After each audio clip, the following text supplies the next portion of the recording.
Hello, my motor enthusiasts. You're tuned in to F1 Motor Fever Podcast, your pit stop for all things Formula One.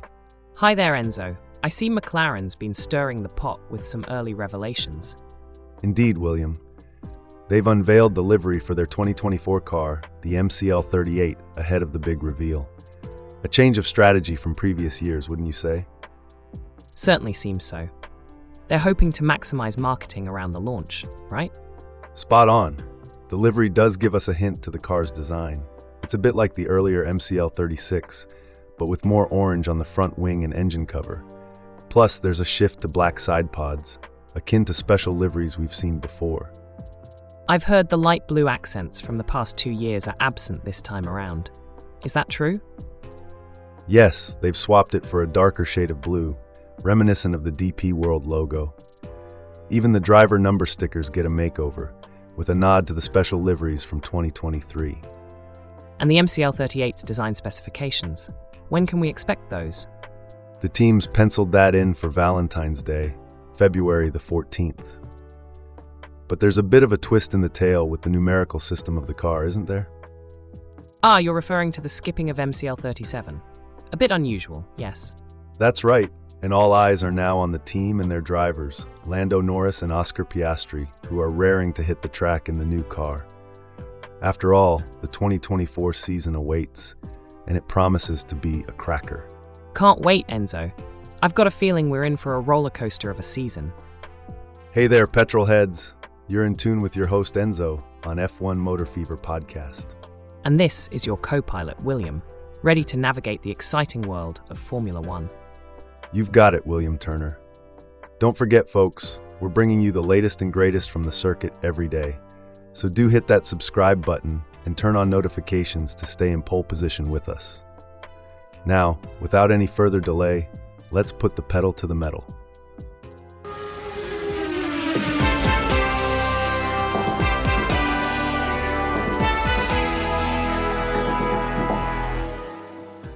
An interesting move from McLaren, wouldn't you agree? Revealing the livery before the car's design is a bit of a departure from their usual approach. Absolutely, it's quite a change. But it's not just the livery that's got us intrigued. The name too, MCL38, skipping the MCL37 for some reason. Right you are.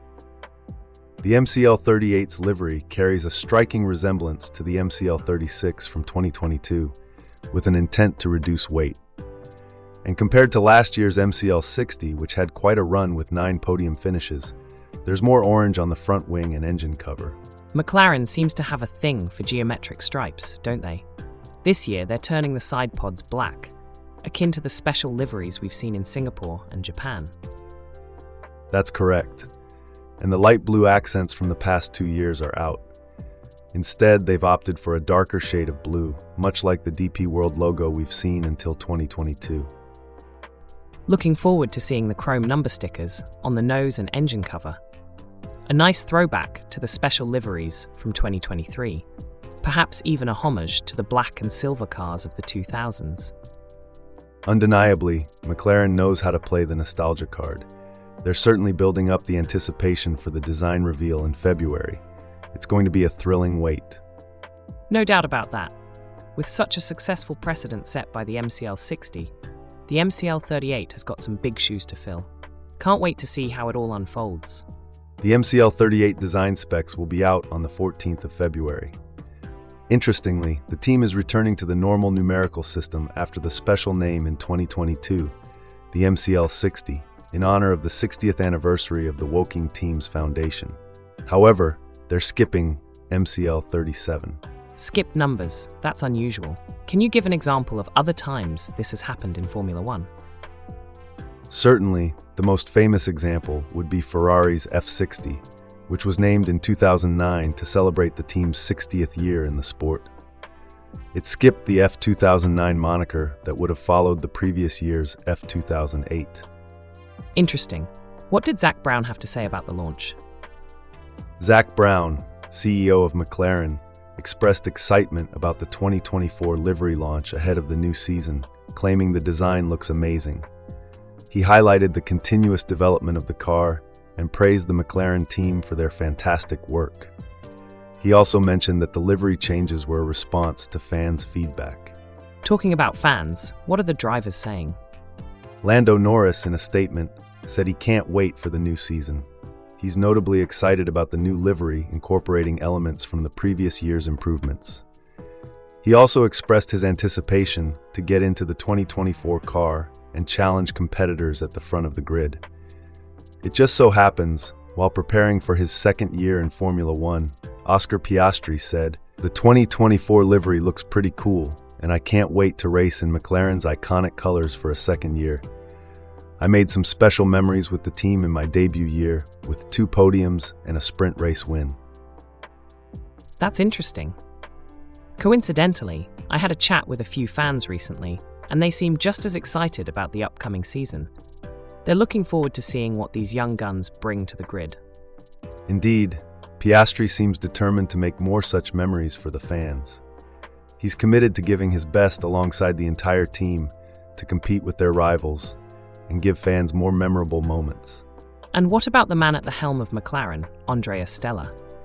Stella is also pretty optimistic about this season. He explained that while the proof will be in the car's performance on the track, the developments they've seen in the wind tunnel or CFD indicate that they've maintained the gradient established last year. Quite a different scenario from the start of 2023. Quite. I believe the team has learned from the past and is keen to avoid any stagnation this time around. Behind the scenes, they've already started working on developments, which they hope to bring in early in the season. That's correct. Stella even suggested that McLaren may be unlocking more gains than initially thought with their updates. That's a promising note to start the season on. Absolutely. It's looking like McLaren has an exciting year ahead of them. I can't wait to see how it all unfolds on the grid. Reflecting back on the journey of McLaren after a disappointing start in 2023, the evolution is quite remarkable, isn't it? Absolutely. The team has undoubtedly shown significant progress. Its resilience and ability to learn from past experiences have been key in this transformation. You've hit the nail on the head there. Their evolution is testament to the tenacity and hard work of everyone involved, from the drivers to the engineers to the strategists. And the growth of the team isn't just limited to performance on the track. They've also grown as a unit. They've learned to work together more effectively and efficiently, and that's been one of the driving forces behind their recent successes. Absolutely, it's not just about the individual parts, but how they all work together. That's the magic of Formula One. The blend of technology, strategy, and human determination all coming together to chase victory. William, have you had a chance to see the latest online chatter about the McLaren livery design? Indeed, I have. Robert Gracie kicked things off with a question about how McLaren's new livery design compares to last year's. The internet, as ever, has quite a lot to say on this. I bet it does. What are they saying? Not Danish Khan joked that McLaren just lifted Alfa Romeo's livery template from last year and replaced the red with papaya. Maxwell, on the other hand, feels like they've just remixed their own Triple Crown livery and switched up the colours. Any other views? Yes, Invincible Cypher actually seems to approve of the new design, even going as far as to say that it's a good look compared to how bare-bones some of the other teams look.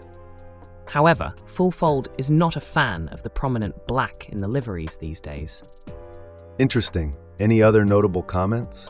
Cult Jam mentioned that it's getting harder to distinguish the cars during a race, and a user called Hyrule Pirate made a rather humorous Harry Potter reference, saying that the liveries become darker as Max's powers grow stronger.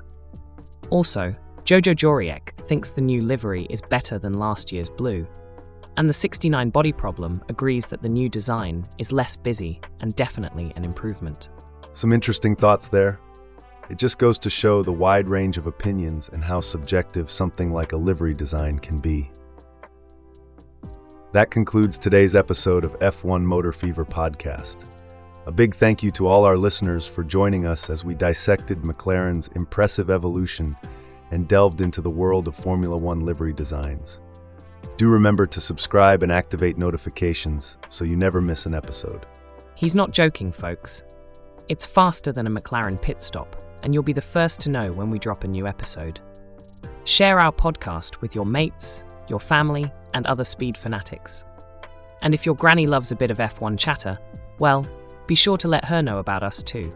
Your comments and shares truly fuel us to keep delivering quality content and engaging discussions. You're all a vital part of our F1 Motor Fever podcast family. Absolutely. And remember, we're here every day, same time, same pit stop. Oh, and keep your ears open for some exciting content coming down the track. Until next time, thanks again for being with us.